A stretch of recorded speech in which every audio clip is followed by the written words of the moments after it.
Hey, this is Joshua from the church at Mon River. Thanks for taking time to listen to this teaching.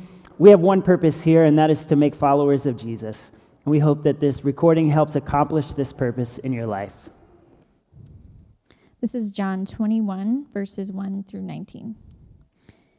After this, Jesus revealed himself again to his disciples by the Sea of Tiberias. He revealed himself in this way.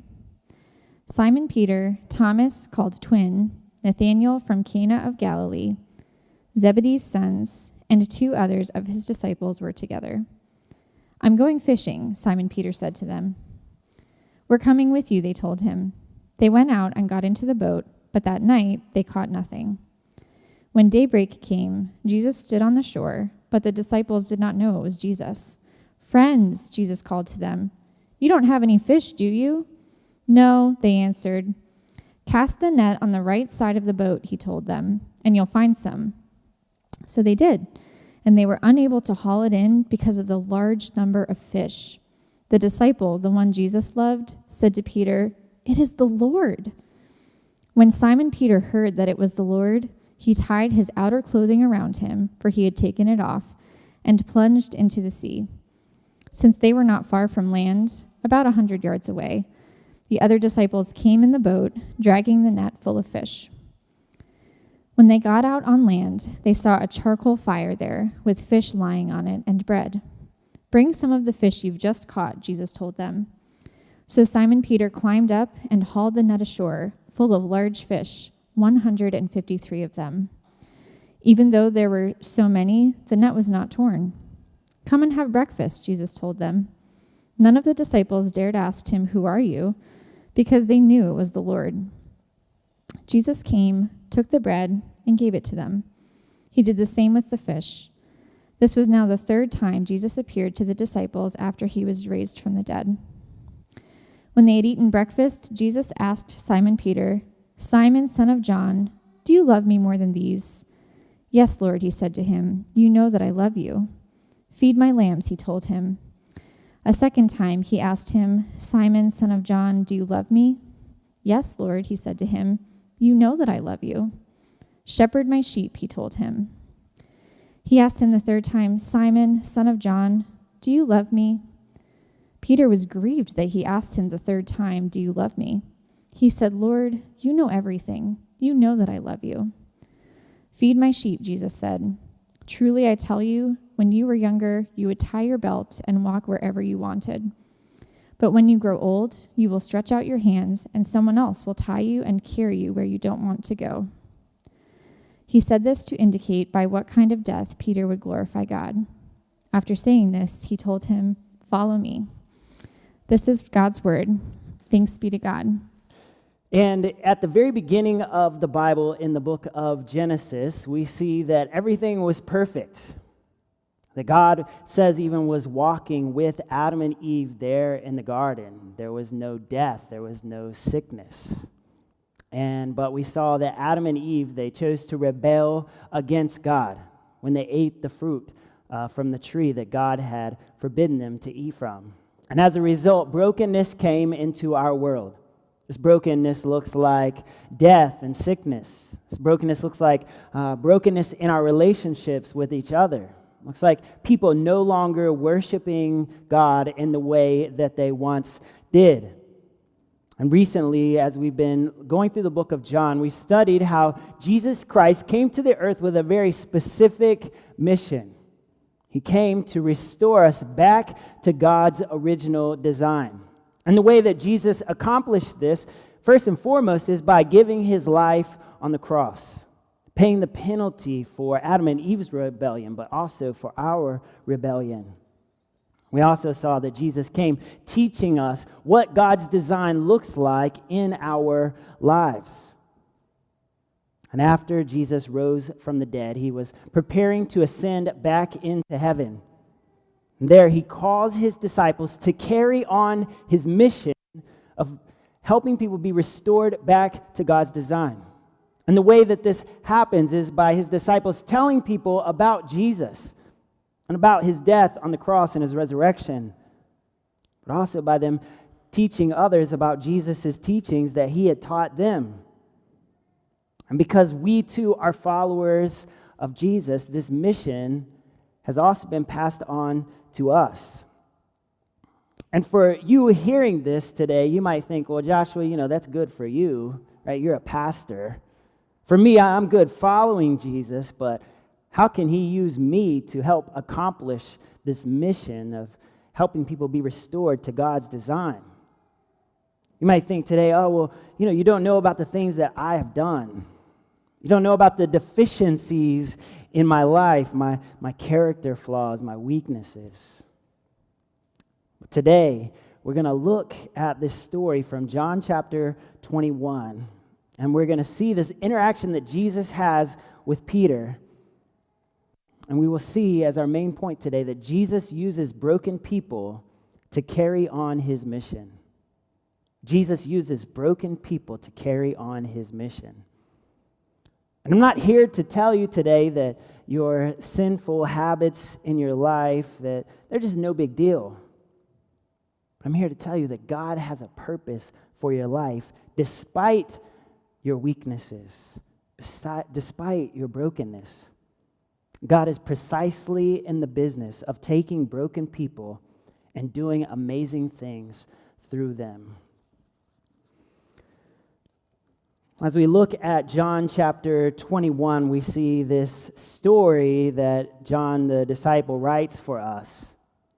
We see there that there's a group of 7 disciples, and they're out fishing there in the lake. They had just witnessed Jesus be killed. Just shortly before this, they saw him in his resurrected state. And so what's next for these followers of Jesus? As we see here in John 21, they weren't really sure. And so they went back to their day jobs as fishermen. It might be better to say they went back to their night jobs, because it says that they were fishing all through the night.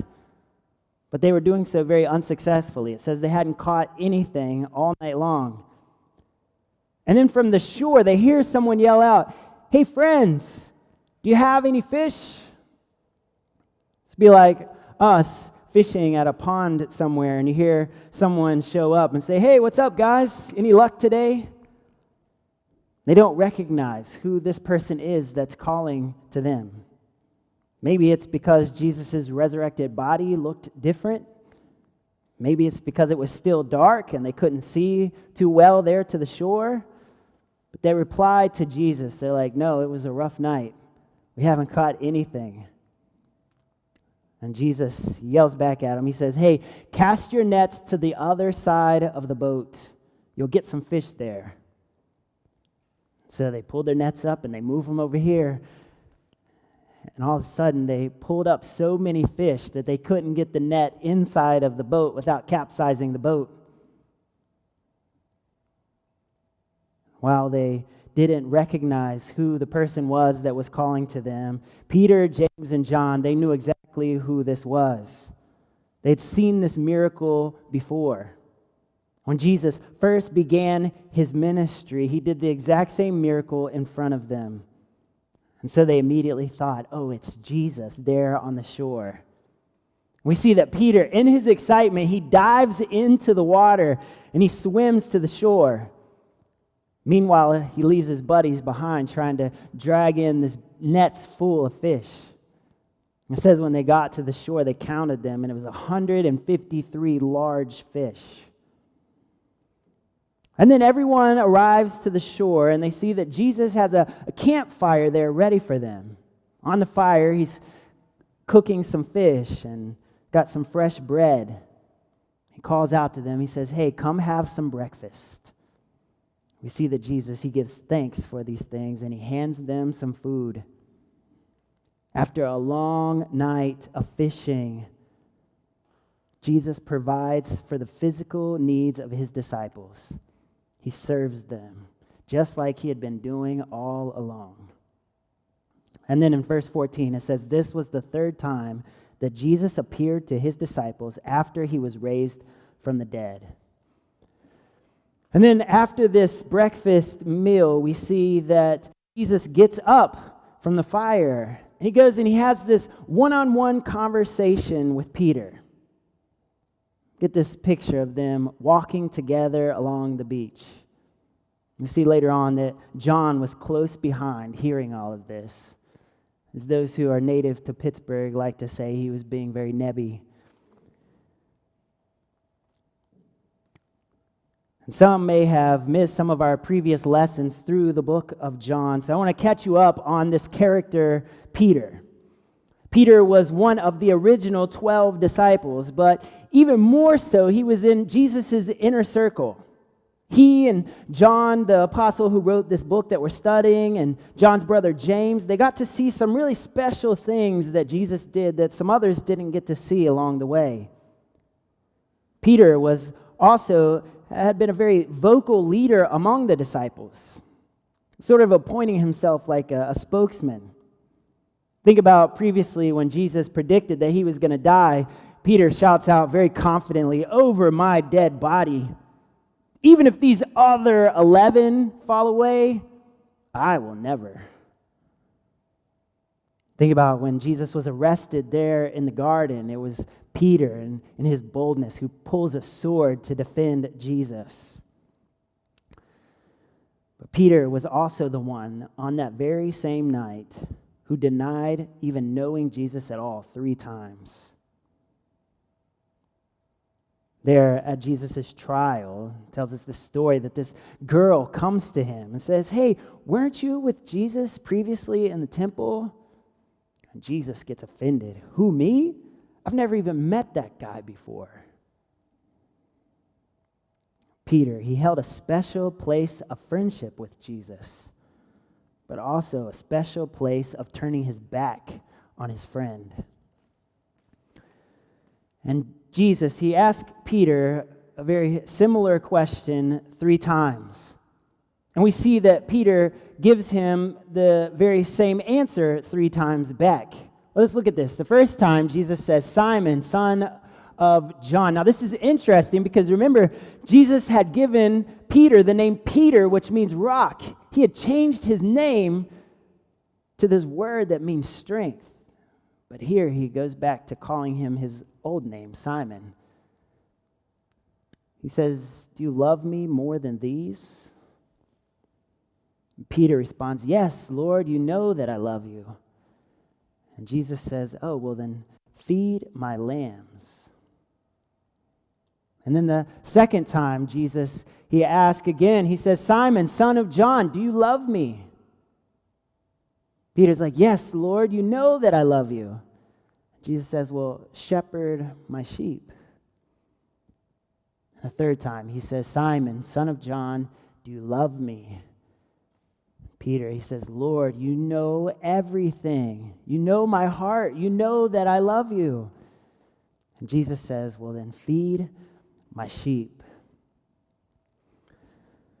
When I was studying this week, I saw that there's some books and some preachers that have brought attention to the variation between these 3 questions and the 3 answers that were given. It's obviously different verbs that are used here, verbs like feed and shepherd and then feed again.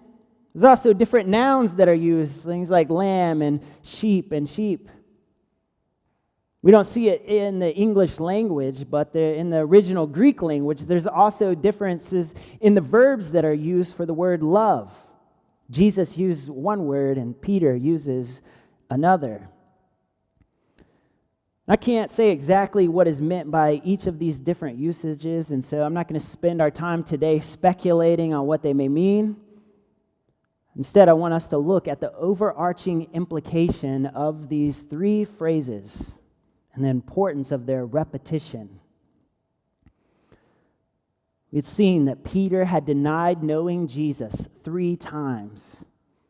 And so it's no surprise to us that the risen Christ asked Peter 3 times, "Do you love me?" It says here that on the 3rd time that Peter's very grieved. He's sad that Jesus asked him this question 3 times. For those of you who are married or in a relationship with someone, just think about what kind of response that you might get if you tried this same technique. You go home and you ask your spouse, "Hey, do you love me?" Like, "Yeah." Like, no. Like, "Do you really love me?" Like, "Yeah." No. Do you really love me? And for one, they might just be annoyed that you keep asking them the same question over and over. But two, it might cause them to feel this doubt, feel anxiety. Right? Why do you keep asking me the same question? Do you not believe me when I tell you that I love you? Is there some reason that I've given you to doubt my love for you? This is how Jesus approaches Peter. And he not only asks him 3 times, do you love me? And Peter responds to him 3 times, affirming his love. But he challenges Peter 3 times to carry on his mission. He says, Peter, I want you to feed my lambs. I want you to shepherd my sheep. I want you to feed my sheep. Jesus, we've seen in the study through the book of John, he's used this shepherd language previously. This is a metaphor that Jesus had used in John chapter 10. There he is speaking about himself as the shepherd. He said there that he is the good shepherd. He says that he knows his sheep, that he calls them individually and they follow him. He says that he leads his sheep to green pastures to feed, that he protects his sheep from wolves that are trying to destroy them. I went so far to say that he lays down his life for his sheep. And here in this passage, Jesus knows that he's about to ascend back to heaven, back to God the Father. He's thinking, I'm not going to leave my precious sheep unattended. He tells Peter, he says, Peter, listen, if you really love me, I have a special job that I need you to do for me. He says, I need you to take care of my followers while I'm away. Jim here is a part of our church, and you may not know, but he's a side business as a financial planner. He has a particular love for helping young people make good, sound financial decisions. He also has a love for those who are in our church. So Jim took it on himself to reach out to an estate planning lawyer. And next Sunday, after the worship gathering, we're going to have an info session at my house later on in the afternoon where this lawyer and Jim are going to come and help those of us in the church plan for the end of our life. While anyone is invited to this is specifically targeted. Jim's heart is to help those of us who are families who have young children, to come up with a good plan that if me and my wife were to die suddenly, that there's a plan in place for someone to take care of our children. Also, to have some financial plans in place so that whoever was to take care of our children would be able to provide for them well. And this is a really important decision, right? I love my children very much. If something was to tragically happen to me and my wife, we want to make sure that they are taken care of as well as what we would take care of them. I want to make sure that someone loves them in the same way that we do. And this is exactly what Jesus is doing with his followers. He's telling Peter, he says, hey, I'm leaving, and I want you to feed my lambs. I want you to shepherd my sheep who I died for. I want you to feed my sheep in the same way that I fed them while I was here. And as we look at this interaction between Jesus and Peter, we see several lessons. 4 of them I'm just going to bring some brief attention to, and then I'm going to hang out for a long time on the final of these lessons. The first lesson that we see from this is that some argue that Jesus is giving Peter this unique role of authority in the church. If you look at the rest of the scriptures, we see a very similar type of commissioning using the very same language that Jesus is using with Peter. One of these examples is by Peter himself. In the book of 1 Peter chapter 5, Peter's writing to different churches, and look what he writes. He says this, I exhort the elders, what we call here at the church at Mon River, the pastors, I exhort the elders among you as a fellow elder to shepherd God's flock among you. He says, hey, to you, the church that I'm writing to, I want you to take care of the local flock where you are, as a pastor, as a shepherd. And he says this later on in the verses after this, to do so not under his authority, but under the authority of the chief shepherd. We also see Paul use the same language when he's speaking to the pastors or the elders at the church at Ephesus. This is what Paul says to those leaders. He says, be on guard yourselves and for all the flock of which the Holy Spirit has appointed you as overseers to shepherd the church of God which he purchased with his own blood. Paul is calling these men in Ephesus to do the same thing that Jesus had called Peter to do, to shepherd the local flock. And very similarly, we see here that it's not Peter's church, but it's the church of God. Another lesson that we see from this interaction that Jesus has with Peter is that he doesn't tell Peter, he doesn't say, go be a leader. He doesn't say, go assume some position. He uses all action verbs. He says, go take care of my sheep. Go feed my sheep. And listen, lesson that we learn here is that Christian leadership is not about positions. It's about actions. If you're interested in more about this, over the summer, we're going to do a series on church leadership. We're going to come back to this idea. If something that's interests you, I hope that you will stick around for that. A third lesson that we see here is a reminder to church leaders that who do the sheep belong to? What does Jesus say? He says, care for my sheep. Feed my lambs. The sheep belong to Christ, not to Peter. Very similarly, this church is not my church. This is Christ's church. You are his sheep. He's simply entrusting me to be an under shepherd, entrusting your care to me. A fourth lesson that we see from this passage is that because they are Christ's flock, well, then the pastors and shepherds should care for Christ's flock in the same way that he would if he were here. In 1 Peter chapter 5, he tells the elders to shepherd, not domineering and not in love for money, but rather as examples to the flock, just as Jesus set an example for us. Just think about this. If you're a parent and you're choosing someone to take care of your kids in your absence, you don't want someone that's going to be abusive to your kids. You don't want to appoint someone that's only going to take care of your kids because they're excited to get your life insurance money.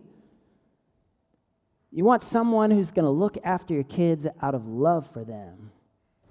Someone who's going to care for them as if they're their own children. And this is exactly how pastors should pastor, in the very same way that Jesus did. And I get that some of you might be bitter towards pastors because of bad experiences that you've had in your life. But I just want to say that most of those are examples of people not pastoring in the way that Christ has called them to do so. Rather, they're abusing their sheep and out only to get personal gain. And then the last lesson, we're going to camp out here because I realize that most of you probably aren't called to be pastors or elders. Last thing I want us to see is that Jesus restores broken people to carry on his mission. He doesn't tell Peter, hey, let me remind you of how you just screwed up a previous opportunity to lead. Yes, there is some remembrance in him asking Peter 3 times his questions. But listen, Jesus doesn't remind him of his mistakes. He reminds him of his mission. We just quickly referenced this story previously in the lesson here, but in Luke chapter 5, we see this story when Jesus first met Peter. That night they're out fishing, and it had also been a very unsuccessful night on the water. And Jesus, he yells out to Peter. He says, hey, try putting your nets on the other side. He responds, Jesus, we've tried everything. I guess we'll try again. And so they did. And they caught a huge number of fish. The very same miracle that we see here at the end of John. And there in Luke chapter 5, where Jesus first meets Peter, it says that Peter comes to the shore and he falls down before Jesus. And this is his words. He says, go away from me because I am a sinful man. I can tell by the miracle that you just performed, there's something special about you, and I'm not worthy to be in your presence. But Jesus, he doesn't even address this at all. This is Jesus' response to Peter. He says, from now on, you will be catching people. You will be a fisher of men. And it says that Peter and James and John, that they put down their nets and they followed after Jesus. Now let's fast forward from this moment when Jesus first met these guys to 3 years later. Peter had personally participated in Jesus' ministry, but he had also just royally screwed up.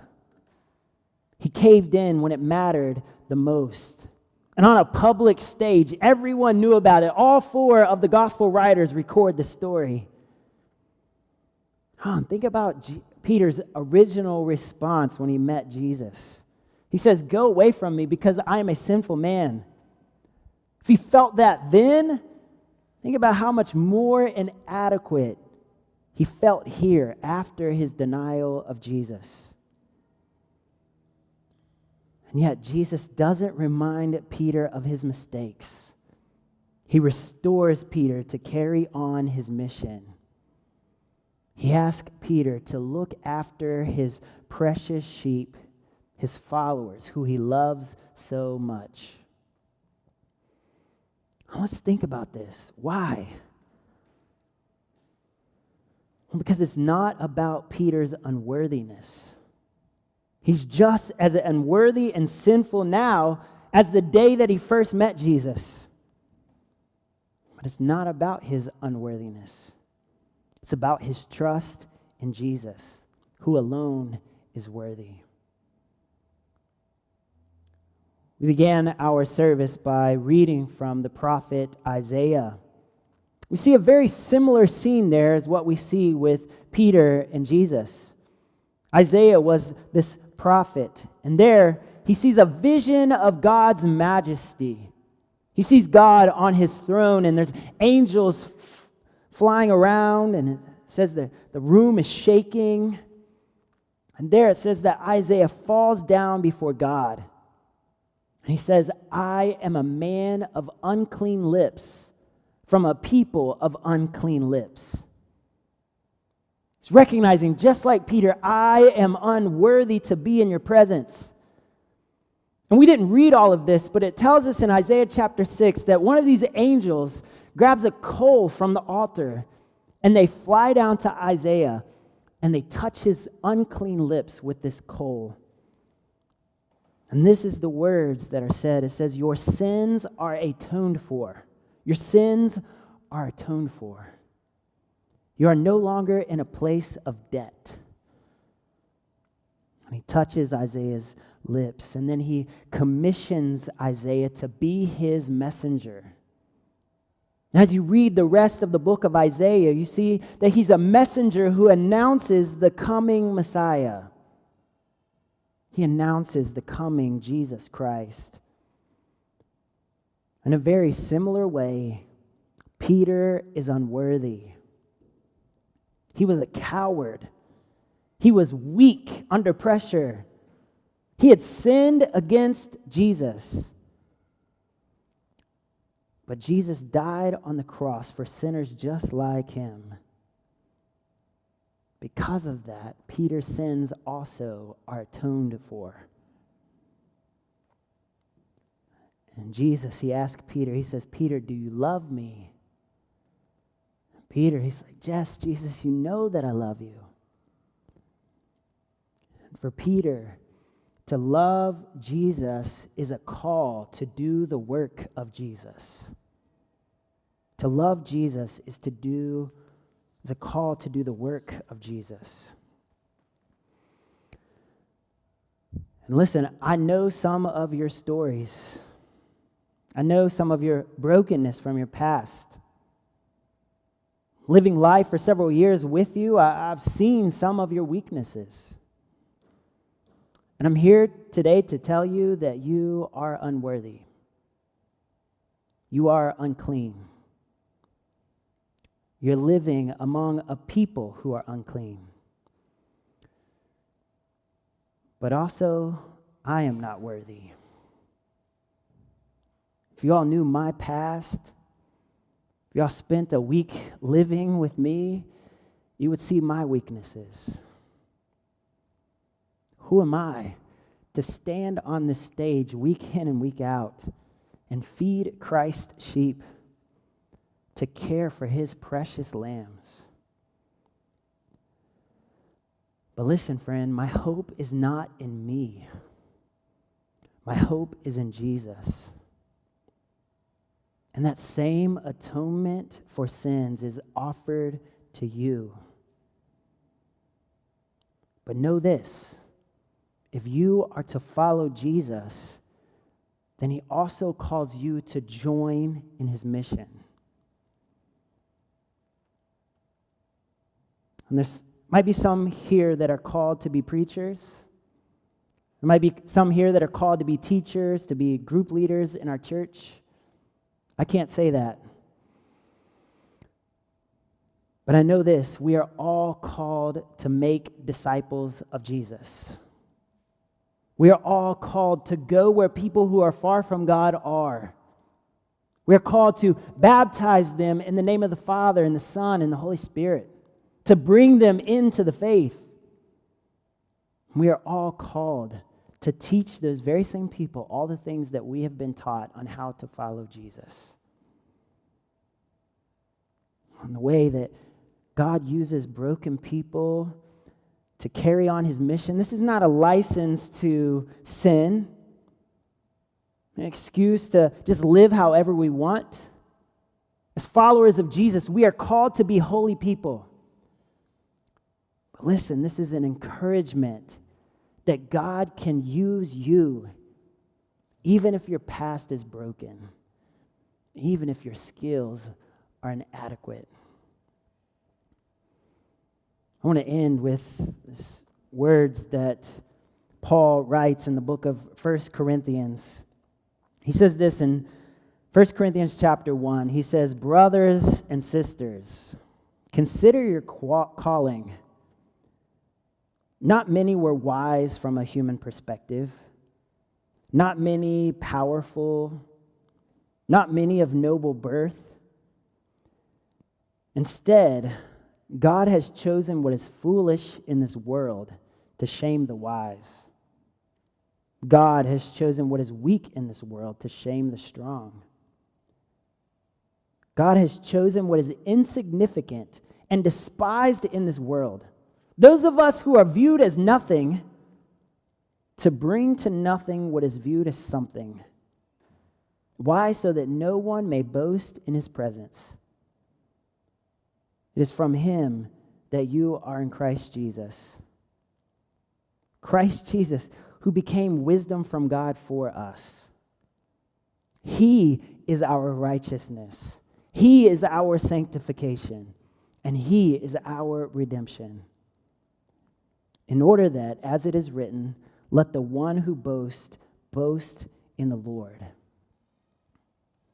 Listen, church, throughout the Old Testament, throughout church history, God has always used broken, inadequate people to carry out his mission. And do you know why?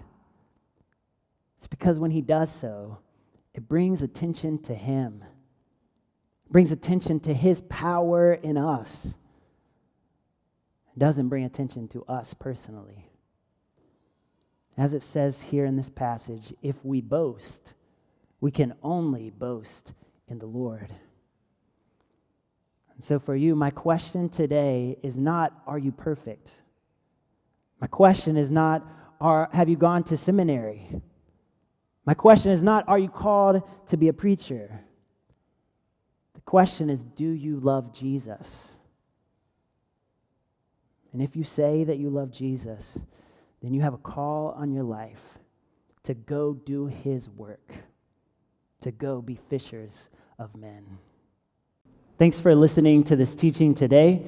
If you'd like to take next step in following Jesus with the church at Mon River, we invite you to go to atmonriver.com and click on the button that says Connect with Us. May God bless you with the grace and peace of Jesus Christ, our Lord.